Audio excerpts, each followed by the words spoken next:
The black widow spider is nature's ultimate example of the femme fatale.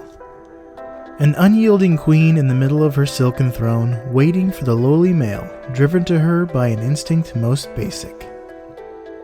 Though her signature red hourglass may be a reminder that our days are numbered, the widow's reputation may not paint the full picture.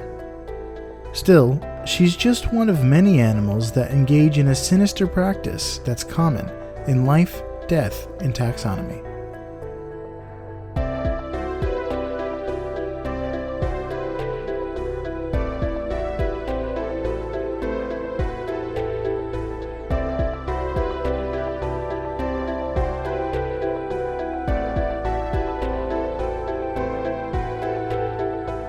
Welcome back to Life, Death, and Taxonomy. It's your 30 minutes of interesting animal information. I'm Joe. And I'm Carlos. Thank you to Cassie for the creation of our theme song. To hear more of Cassie's music, please search Cassie Michelle on YouTube and Spotify. And thank you to Johanna for the creation of this week's artwork. To check that out, you can follow us on Facebook or Twitter at LD Taxonomy, or visit us at our home on the web at ldtaxonomy.com. And thank you to our patrons, Tristan Taylor, Carol Rasplich, and Jesse Rasplich. Thanks for supporting the show. That's right. And today we're talking about a woman who doesn't give a darn about her bad reputation. But more on that later. No.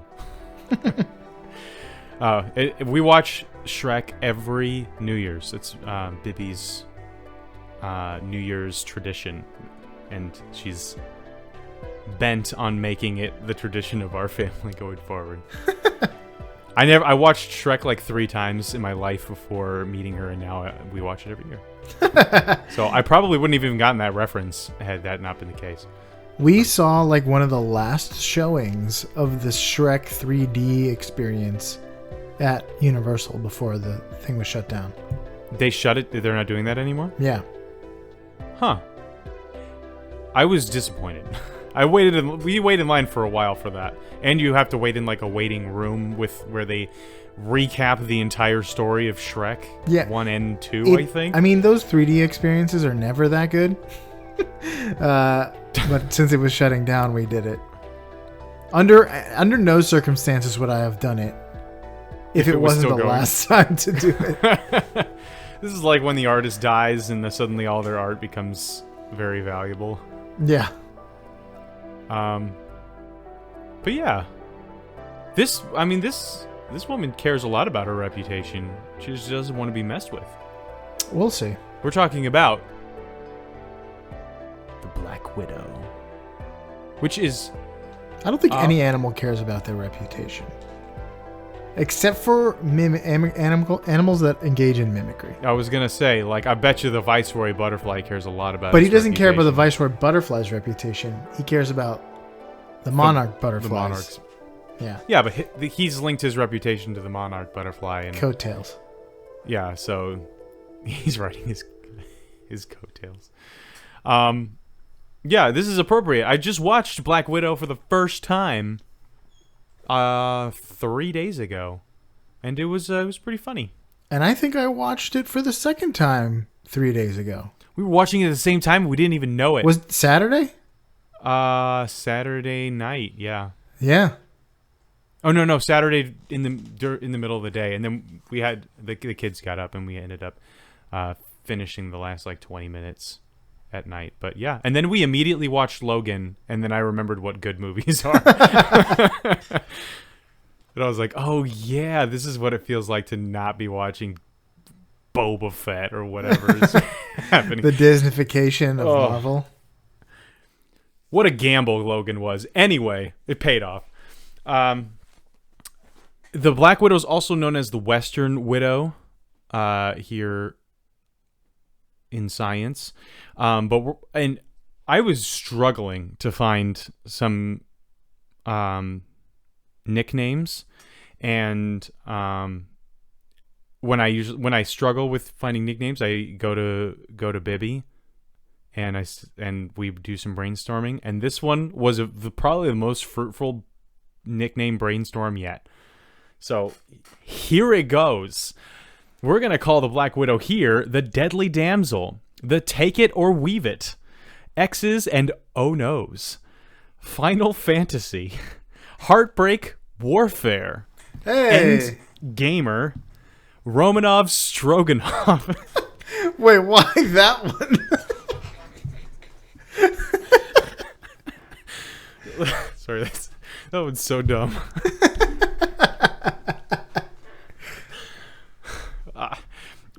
Weave and Cleave, and Helen Killer. Because she's a woman? No, because they're blind. They're basically blind. Oh, I didn't know that. Yeah, we'll talk about it later. But the Romanov Stroganoff, well, yeah, I mean, it's food. Stroganoff is food, and Romanov is the last name of the Black Widow in Marvel. So, get it? Yeah. Okay. I'm glad we're all on the same page here. Let's taxonomize this femme fatale. The kingdom is Animalia. I mean, you know it, you love it, you gotta have it. It's Animalia. The phylum is Arthropoda. The subphylum, we're going subphylum, and this is the best subphylum ever because it's the funnest to say. It's the cellar door of subphylums. Chelicerata. What will be, what will be. Chelicerata. The class is Arachnida. I'm reading lots of books with my 1.5-year-old son, and they all mention spiders and with bugs. Like they'll say, "Oh, look, bugs," and there's a spider there, or like insects, and there's a spider there. He's like, you could have picked any kind of bug. Could have picked a butterfly and a beetle, but nope, you got to throw a spider in there to throw him off his game, and just and like he's the son of a taxonomizer. So anyway, whenever we read it, I clarify it for him. Not that he cares or understands, but one day he'll thank me. So yes, the class is not Insecta, where bugs and insects live. It's Arachnida, because it's an arachnid. The order is Araniae. The infraorder is Araniomorphae. The family is Theridiidae. 2 eyes together there. Not super common. Theridiidae. The genus is Latrodectus, and the species is Hesperus. So the binomial nomenclature is Latrodectus hesperus. Cool. And since we're in the business of naming things, it's time for my favorite part of the show. What were we gonna name the one about the babies? I forget. Baby names, something like that. I don't remember what it's called. We don't have to go. Baby names is a good one. Baby names. Yeah, baby names, because that's a thing that we in our culture we have to contend with. We do have to contend with baby names. Oh my goodness, I barely tolerate it, really. But sometimes you just have to live with things you don't like very much. Yeah, so it's time for baby names. Part of the show where we already know what a group of spiders is called, and I can't find the translation for the binomial nomenclature. So I ask you, Joe, a question, and that question is not the same every time. It's unique this time. What is the name of the babies of this animal? And we're talking about spiders. So, if you saw some baby spiders, would you say A, that's a bunch of spiderlings, B, it's a bunch of hatchlings, C, it's a bunch of spiderettes, or D, it's a bunch of goobers? Spiderlings, final answer. Ding, ding, ding! You're correct. Yeah, that was a gimme. I feel like maybe I knew that from Charlotte's Web. Probably. That was all I could think about. Was Charlotte's Web when I was putting this together, but I could not find the definition for Latrodectus hesperus or the constituent parts, so I was out of luck. But at least it's not hatchlings. That would It be is boring. It is unique to spiders. So, yes, they are called spiderlings. I thought I might get you with spiderets. But they have spinnerets. That was a good contender. It was the only one I briefly considered. You didn't consider goobers, not even for a second? Not even for a second did I. In fact, you just saying that was the first time it really seeped into my mind. It just went right through your ears. Yeah. That's how you say that phrase. You want to talk about what the Black Widow looks like? No thanks. I mean, yes, that's fine. All right. Time for fast facts. Yeah, so if you don't know what a Black Widow looks like, then consider yourself lucky.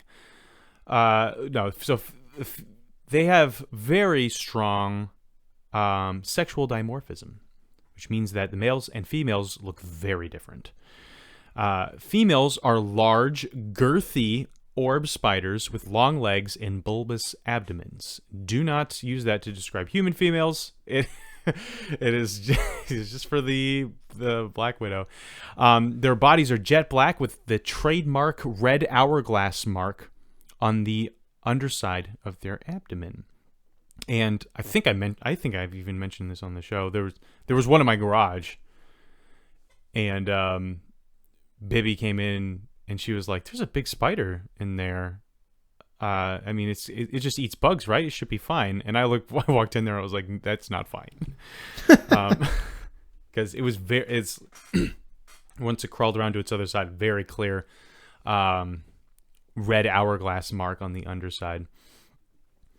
But they're not always red. Sometimes they're yellowish, orange, or sometimes even white. But most of the time they're red. That's how you can tell that you've got a Black Widow on your hands, which means you should fling it off your hands as soon as possible.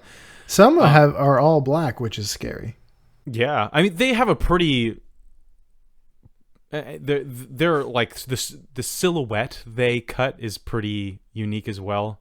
Like if I just saw a silhouette of a bunch of spiders, I could probably pick out the Black Widow. Because their abdomen is just so much of them. But yeah, just better safe than sorry. Males, on the other hand, are much smaller, and they have brown to light tan bodies with cream-colored markings on their abdomens. And I had never gotten a really good look at a male Black Widow, and now I'm starting to think that I have those in my garage too. I'm like, oh look, just a spider. I've killed lots of you guys, just in case you guys are venomous and you bite my kids. But I killed one the other day, and I think it may have been a male Black Widow now that I'm thinking back on it, but I didn't examine it well enough. It was just a smear.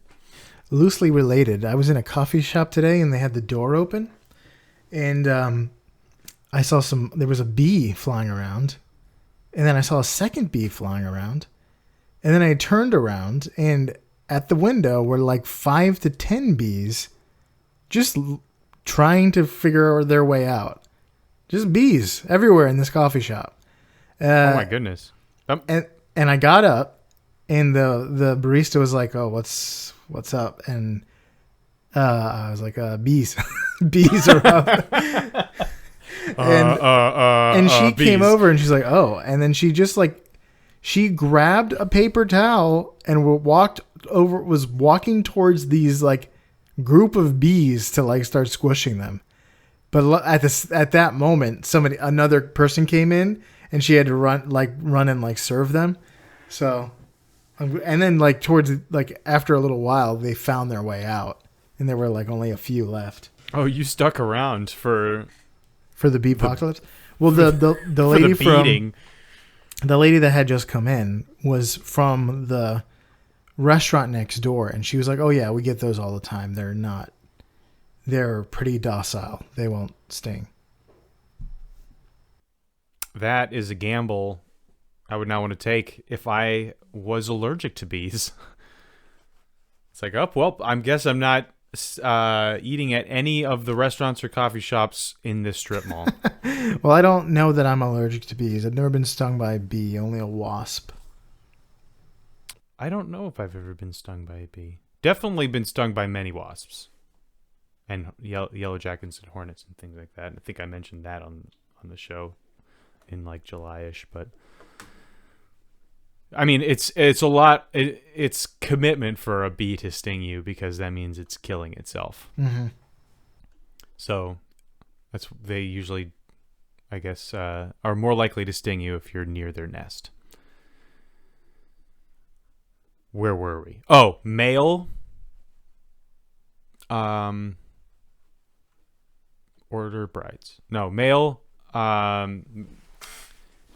Black widows or widowers. They males also have large papal. I have papal written here. It's palpal. Is the word. These are large papal. Papal organs. They recognize the lineage of Peter. Is it is a papal organ like the Pope's heart, or is it like a Hammond organ? It's the organ they play at the Vatican.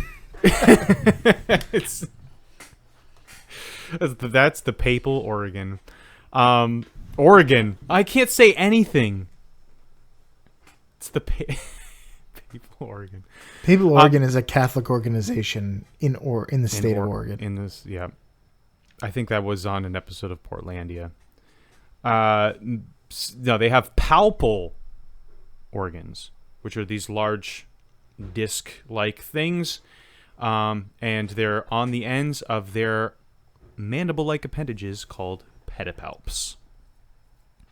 Lots of fun words here. Mandible, pedipalps, palpal, papal, organ, all great things. So, I guess it's time to talk about how big they are, Joe. It sure is. Welcome to the Love Measure Up segment, the official listener's favorite part of the show. The part of the show when we present the animal size and dimensions in relatable terms through a quiz that's fun for the whole family. It's also part of the show when that's introduced by you, when you send an audio of yourself singing, or chittering the words measure up into ldtaxonomy.com. We do have a new measure up intro this week, the first of the year. We also have an email from Nora with a funny story about animals in it. And let's get to it. Let's do the animal story first. Yeah, let's do that. Okay. Nora, friend of the show, contributor extraordinaire, writes this. I grew up in northern Canada. Not quite Midnight Sun territory, but not far off. At the height of winter, we got sunlight from 11 to 1 p.m. 11 a.m. to 1 p.m., give or take. And in summer, it was light until 11 p.m. So we had to board up the windows to sleep. Cardboard wrapped in tinfoil did the job. Have you ever been far north in the summer or anything like that? No, I've never experienced this phenomenon. It'd be so weird. I've been in Alaska in the summer, and it like at 11 p.m. we're going to sleep, and it's still like afternoon sun. Yeah, Bibby, my wife, has been in was in Alaska during the summer, and I think she experienced this as well. That's so weird. That's got to be so jarring. Yeah. Blackout curtains or cardboard wrapped in tinfoil. Like you always feel like you're just taking a nap. She continues. One of my parents' friends was a nature photographer, and he offered to bring us with him to photograph the boreal caribou herd. Exciting, she says. Unfortunately, my brother was 3 years old, and why that's unfortunate will become clear later. For context, the herd is enormous, 3,000 heads. 3,000 head, if I recall correctly. If I remember correctly. IIRC. And in this time of year, they were steadily walking across a half-frozen lake surface that was turning to slush under their hooves. It was awesome in the truest sense of the word. My baby brother, Thomas, but pronounced Thomas?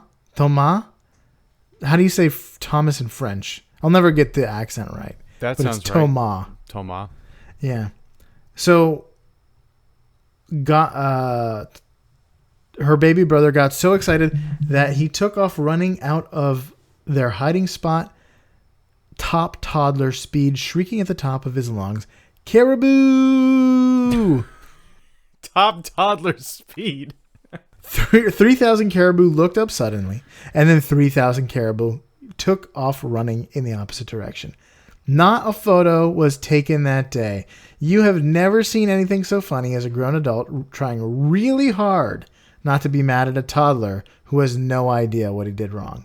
Man, hilarious. Nora, you are a good storyteller. I was on the edge of my seat for that whole story. Well written indeed. And I wanted to find out why it was unfortunate that he was a toddler. And it all came together at the end. Speaking of awesome in the truest sense of the word, think of the power that a 3-year-old, a tiny human, was wielding in getting a 3,000 caribou to move.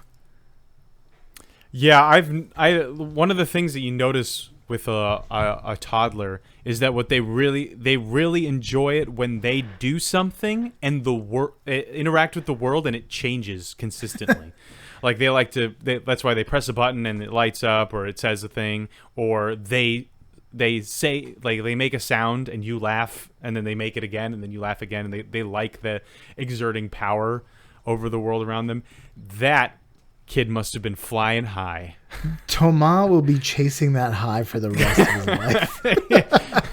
He's probably like the CEO of Microsoft or something like that. And it's not enough. It's nothing compared to the 3,000 caribou.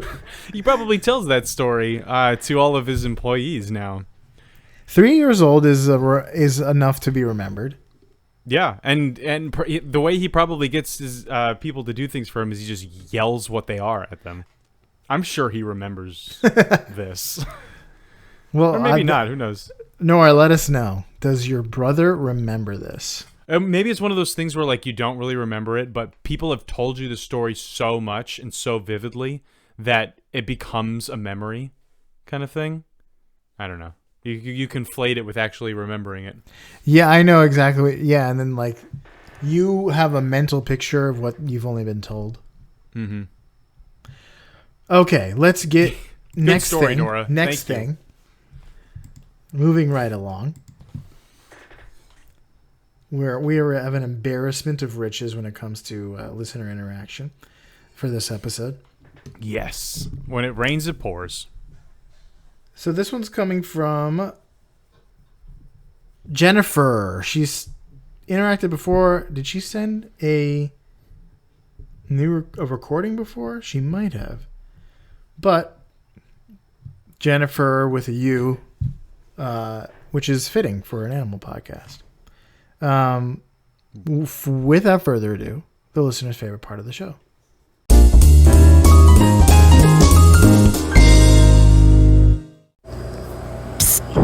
Measure up. It's good. Whoa. It's, I had a word for it. I lost it. It's There's people covert. outside. Covert. Yeah, there we go. It's subtle. It's... Yeah. It's secret. Keep it secret. Keep it safe. Measure up. Thank you, Jennifer with a U. That's if Measure Up was a cologne. Yes. So basically, it's just the commercial. It's the exact same commercial where Jared Leto and an ostrich are, like, shopping at a store or something like that, and then at the end it just says "Measure up." Yeah, it's exactly that. Yeah. Do you know the commercial I'm talking about? We've talked about it before, but I don't think I've ever actually seen it. Yeah, I mean, all cologne commercials are insane, but that one particularly stood out to me. Some are just like a guy in a suit in black and white saying the name of a thing. Yeah, or it's just like rich-looking people diving into water, and then that's it. It's the cologne. I mean, I don't know how I would make a commercial about cologne. I might end up at the same up at the same idea, but the one that stuck in my head the most was Jared Leto or whatever, in an ostrich shopping. I don't know if it's a supermarket or a thrift store or something, and it's animal based, so it works. We just steal a commercial. Let's talk about their length. Thank you, Jennifer. I don't even know if I. Oh yes, thank you. Thank you very much. They're 14 to 16 millimeters, or a half inch. Let's call it a half inch. How many Black Widows go into the length of the world's largest commercially available pizza? Oh, good. I get to think about things that are commercially available, not just like what is possible for the human psyche. Here's a hint. The pizza, known as the Bus, is offered by Moon Tower Pizza Bar in Burleson, Texas. And I haven't eaten dinner, and I'm thinking about a big pizza, and I'm very hungry. It costs nearly $300 to buy. Oh boy, $290 something, $300, and you can have it delivered within a certain radius from the store, but you need to give the restaurant 48 hours notice. So it's called the Bus. So I imagine it's not a round pizza. It's one of those like flatbread shaped ones. It is a rectangle. Yeah, and it can be delivered. I guess if they have a bus, they can deliver it if it's super long. But if it can be transported in the average vehicle, maybe it's like 6 feet or something like that. A lot of businesses have those like big vans. Yeah. Maybe that. Maybe they cater. Maybe it's a catering van. Yeah, maybe I'll go 8 feet. An 8-foot pizza. $300 for 8 feet of pizza. That seems like a ridiculous amount of money to spend on that amount of pizza. It's got to be more than that. Yeah, goodness gracious. I'm imagining 8 feet of pizza, and I would be like, I'd pay $50 for that, but that's about it. It must be pretty long. Maybe it's also wide and thick. There's a pizza baking thick and wide. There's also the like logistical and administrative tasks of creating such a pizza. Deep dish. All right, I'm gonna go with 15 feet. Did you just snicker? Am I wrong? I don't care. I'm going with it. Okay. So the answer is, my answer is 360. Black Widows, female Black Widows, end to end, would be the length of this pizza. Okie dokie. The correct answer is 192 Black Widows. Oh, I was. Guess how long it was? I was right. Yeah. It's 8 feet. I was right. 8 feet. 8 by 2 feet 8 inches. Oh, I should have taken your snicker as a sign. Were you Snicker thinking of a really long and thin pizza? Yes. Ah. Well, yeah, like maybe 8 foot by 8 inch or something like that. Yeah, like a big ribbon, big pizza ribbon. But yeah. Yeah, 8 by 2 and 8 by 2 8. Let's talk weight. Maybe you'll. But you could buy 30 pizzas. 30 pizzas from Father Jonathan's. I wonder if that much. would cover the same surface area. Probably. But also, if this ain't no Father Jonathan's Pizza. This is Moon Tower Pizza Bar. Maybe that's better. Sure. Maybe it is. It's restaurant pizza. It's not fast food pizza. I love Father Jonathan's. Oh, there's a time and a place. There is a season. I'm telling you. There. Let me just say, there is a season for an Anthony's Coal Fire, and there is a season for Father Jonathan's. Let's talk weight. Or California Pizza Kitchen. Yes. They're 0.9 grams or 0.035 ounces. 0.035. So how many Black Widows go into the greatest combined weight of boxers in a fight? I'm assuming 2 boxers. Mm-hmm. Ever? This wasn't luchador. Like, this wasn't an all-out brawl. Here's a hint. In 1971, Claude Humphrey McBride from Oklahoma and Jimmy Black from Houston fought and made the record. Their combined weight is the highest weight combined. They called it tonnage. The record for tonnage. Interesting. I'm sure it wasn't even 1 ton. All right, 2 heavyweight boxers, probably together 600 pounds. That's conservative. Yeah, I'm gonna go with 600. I feel like I'd probably be pretty close. That's 300 pounds each. That's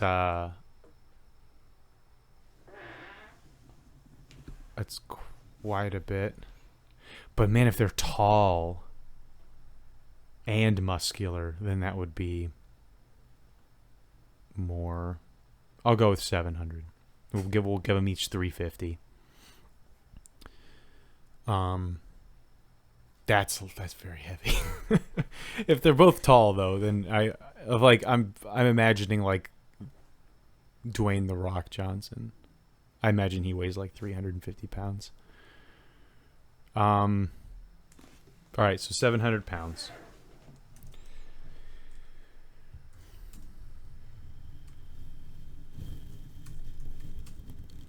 Uh, 320,000 Black Widows. 320,000 Black Widows. Final answer. Yes. The correct answer is 352,000. Oh, I call that a win. That was. It close. was 699 pounds in total. So I'm going to call that like a right on the money. 699 pounds. I was a pound off. I think you lost spiders through my conversions because I might have done the math in metric. Yeah, I did 700 pounds times 16 ounces, which is 11,200 ounces, and then I divided that by your ounce rate, which was 0.035, which is where we landed. Conversions and metrics and rounding. Spot on. I can't believe it. I was dang. Yeah. I wonder if I was right about how much Dwayne "The Rock" Johnson weighs. Maybe you're right about everything today. Yeah, maybe I'm just like right. I wasn't right about the first thing though. You were right. No, I was, and then you didn't trust your gut. Yeah, but my gut wants right. pizza. Yeah, mine too. I feel like I rarely eat a pizza and I'm still overweight. So what's all this not eating pizza about? What's it all even for? I don't eat pizza because it's not good for you. There's a difference between like it making you overweight and it being like bad for you. Like there's so much stuff that's bad for you. Yeah. But not all of it like makes you overweight. We have these healthy pizzas made with nothing that you would think of when you think about a pizza. And they're just a hollow shell of what a pizza should be. Oh, we eat cauliflower pizza. There is no shade in the shadow of a pizza. I'll tell you that much. But we will bake in the shade. Do you have any fast facts before we get into the major fact? I sure do. So this particular species of black widow, so black widows are of the entire genus of Latrodectus, which sounds like a cool place to explore in Demon Souls. But this particular one, Latrodectus hesperus, is the Western North American black widow. So chances are you've met one. Or at least seen one. Their diet includes beetles, ants, wasps, and bees for the most part. But they will also eat each other. They're cannibals. This particular species is not as cannibalistic as some of the other black widows. They will mostly only revert to it if they're starving, if there isn't any other food around, or if they're fighting, and I guess things just get out of hand. And then they're like, oh, I've worked up an appetite. They'll even eat their own siblings in some situations. It's not that uncommon in the animal kingdom, I guess. We keep talking about this. It is definitely not uncommon in the arthropod. But even in the mammals, like eating young in times of famine is pretty common.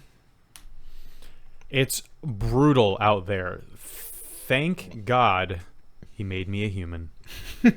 In a time when humans don't do that. In a place as well. In a time and place where it's not acceptable to do that. Because it's frowned upon in most societies. Mm-hmm. As Johnny Depp would say. So female black widows, they are... Well, actually, all black widows are almost blind. Like I mentioned earlier, that's why we call them Helid Killer. So rather than use their 8 eyes to see, they detect chemical pheromones, and that's how they mostly navigate. So they can detect chemical cues from their prey, and so they'll follow those cues. And once they detect lots of chemicals from lots of different prey, that's where they'll set up shop. So one of the ways that exterminators help prevent black widow infestations in places where there are a lot of them is they will just eliminate the prey species for the black widow, and then it's less likely to set up shop in your house. If you have a lot of the particular kinds of beetles and ants and bees that the black widow likes to eat, then you have a good chance of having a couple make their webs in your garage and stuff like that, like they did in mine. But fortunately there was only one. But you can look up, there are some situations. I think there was a video that came out like 6 or 7 years ago, and it's like a iPhone video, just goes into a kind of a rundown house, and it looks up in the corner, and there's just probably thousands. Like the ceiling is just this mass of webs and black widows. Absolutely horrifying considering how aggressive these things are. They have a tendency to run at you if you don't kill them on the first squish. Their goal is to bite you. Their defense. Their best defense is a good offense. So rather than skitter away and give you nightmares and force you to have to burn the house down and get a hotel, they're here to end it right here and right now. One of you guys is going down. So yeah, that would have been a terrifying thing to walk into. For the most part, their webs are disorganized. They're sloppy widows. Meaning, like, you usually see other orb spiders, and they have a very like intricate and specific and symmetrical pattern to their webs. It's not the case with the black widow. It's just kind of higgledy-piggledy. But their silk has a tensile strength that is that is higher than steel.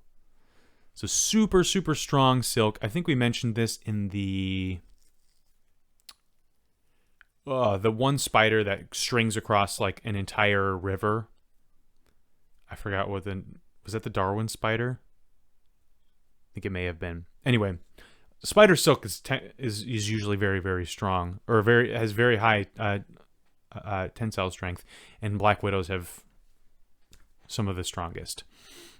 They can even shoot a glob of silk at predators, which is helpful since they tend to be stationary, and if their webs are too close to the ground, things like mice and lizards can come and eat them. And because they're mostly blind, the strands of their webs are covered in a pheromone that allows them to identify each other. So As soon as a male comes in contact with the female's web, he'll start the courting process, which involves giving off his own pheromone because he knows he's touching a female's web. But as soon as the female smells the male's pheromone, she will not immediately kill him, not immediately assume that he's prey or predator, and not attack immediately. And as for their bite, black widows are famous for being pretty dangerous spiders. As a kid, I thought you just died if you got bit by one. That and the brown recluse, you're just dead. You had a nice life, but there's just nothing that can be done. They're that deadly. It's not the case. Their venom is a powerful neurotoxin that paralyzes its prey, and then the spider does what spiders do best, which is like vomit digestive enzymes into the arthropod, and then kind of drink a arthropod milkshake. Just delicious. They drink it up. But being bitten by one as a human is probably not going to be fatal, but it's not going to be fun either. So it's definitely better to be bitten by a black widow in most cases than your average venomous snake. The black widow's bite causes irritation, pain, nausea, muscle spasms, and excessive sweating. But as long as you don't have an allergy to it or some sort of like pre-existing medical condition, it's probably not going to be that big of a deal. Still, you don't want to get bit by one. Don't mess with them. Yeah, I don't know if it's like brown recluse where it could cause necrosis, which is not good at all. Necrosis is like a chunk of your skin's falling off. This is a neurotoxin made up of like certain proteins, so it's it attacks nerve cells. I bet if you get bit on like the pinky or something, like it could do some like permanent damage. Yeah, you might be able to like hold up your pinky and say that's where I got bit by a black widow 6 years ago. That's all you got? And that's all I got. Those are my fast facts. Well, here's some major fact. I'm calling it the bad reputation.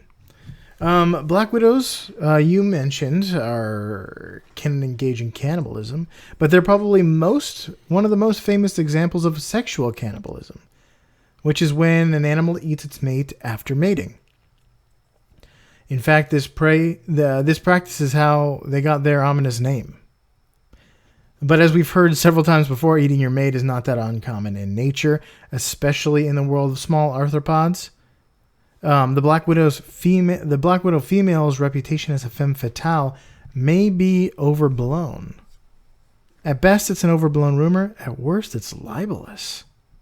Scandalous. The courtship routine of black widows is complex, and the males may sometimes be more like a court jester than a suitable suitor. The courtship begins when a male happens upon the female's web after catching the scent that covers her silk. So her scent is all over her web, and it wafts into the air. And he smells it and approaches. When he finds it, he'll tap on the web to show his interest and vibrate his abdomen to increase the vibrations on the web. If the female is uninterested, she'll drive the male away, leaving him to date and die another day. To increase his odds, the male will kill 2 birds with 1 stone. He'll cut the lines of the female's web, making it smaller. This will cut off some of the female's escape paths, but it also cuts down on the surface area of the web, which lowers the chance of another male catching her scent. This is exactly what the Prince of Persuasion in Bob's Burgers tells you to do in order to get a lady to like you. You cut off her escape route. But there's a chance that the female will proactively eat a male if she smells a lot of other male pheromones in the area. So if you approach and there's a ton of options, there's a chance she might preemptively just gobble you up because she's got options and she's hungry. But before mating initiates, the male will construct a bridal veil, which is drapery of his own silk that he surrounds her with, creating an aura of his own pheromone all around her. And this seems to pacify her. It's a stank veil. If she is receptive, she'll mimic the male's vibration and copulation will commence. When the deed is done, the act leaves the male's reproductive parts damaged and inert. It's death by snoo-snoo. It is. So here's where the rumors start. Because the male has damaged organs, sometimes he straight up dies. And then, not to waste resources, the female will eat him. In some cases, knowing his job is done, the male will literally move to her mouth parts to be eaten, throwing himself down her gullet. I just died in your web tonight. But in many examples of sexual cannibalism, it's a planned strategy between both individuals to give the mother and babies all the resources they need for success. A nuptial gift in the form of self-sacrifice. This is Superman's parents sending him to Earth. Yeah. No, it isn't. It's not a nuptial gift. Still, there are only 2 Black Widow species that almost always involve sexual cannibalism. Most of the more than 30 species rarely engage in sexual cannibalism. And isn't that crazy? Like Black Widows, yeah, we know they do this. Obviously they do this. Actually, only 2 of them do it all the time, and only a few of them do it at all. Well, so it seems like rather than mating and then eating the male, it's more often that the male gets eaten before the mating even happens, or the male gets eaten long after the mating has happened. She does. So it doesn't seem like it seems like the misconception is that she doesn't kill and eat the male after mating, like you'd think. Yeah, she does sometimes kill and eat the male, and then she does sometimes eat the male after mating, but she does not kill and eat the male after mating very often. Right. And when she does kill and eat the male, it's because she's a much larger arthropod, and she do what spiders do. Yeah, they didn't include that in the Spider-Man song. Just Killing whatever a spider does. Your mate. That brings that would make that Spider-Gwen story very macabre. But Latrodectus hesperus, this species in particular, the female is so selective that sometimes they will accidentally not mate. Like they will be so selective that they select themselves out of the gene pool, the females. But being selective increases her odds of, making more successful and genetically strong spiders. Spiderlings. But that's all I got. By also being selective, yeah, she also increases the odds of not mating at all. Right. So it's an interesting little gamble there. But if she smells that there are more fish in the sea, right, then maybe she'll get lucky after all. Worst case scenario, she smells a ton of males. They're all upwind. They never smell her. They never find her. So she's extremely selective, but her actual chances of getting a male to come to her web are low. This is that in the Pixar volcano song where the one volcano, the girl volcano, can see the guy volcano, but he can't see her, and so their love is just they're just separated forever. It's exactly like that. It's very sad. It's more like that than Superman's parents. Hey, it's sacrificing for the kids. He's going to sacrifice himself. What is that? It's from Harry Potter. Is it? Yeah, like, no, Ron, no. He's going to sacrifice himself. Oh, you know? from the first one. Yeah. And there's a lady on TikTok that does the whole thing really, really well. And in my mind, that's the real version. She's like her version of the nasally Harry Potter. Ron, no, you can't. Oh my gosh, that Not movie me, not Hermione, yo. that was spot on. You have to. Yeah, I'm a mere pretender compared to this woman on TikTok. Oh, I really want. Can you send that to me, or do I have to log? Do I have to have an account? No, I can send it to you. Yeah, I want to watch that because that was good. All right, that was the Black Widow. Is that all you got? That's all I got. All right, so for you out there in Podcastia, weave some strong silk.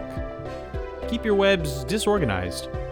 And always give out the right pheromones, like the Black Widow here in Life, Death, and Taxonomy.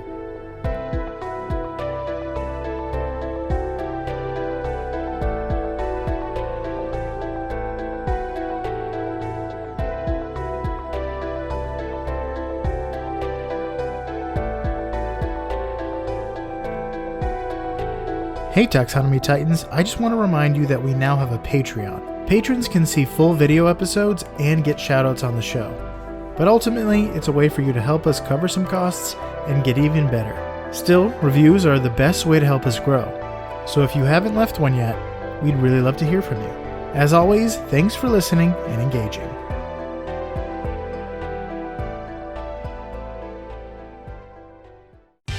Life, Death, and Taxonomy is my favorite in the world podcast. I meant to say give off. But What did you say? I feel like I said give out the right pheromones. Hand out the right pheromones. Pass out some pheromones, but make sure they're the right ones. Like Hand flyers. out the right flyers, yeah. I just died in your arms tonight. I like that. That was good. That was a good, well placed. You sang in an episode again. Yep.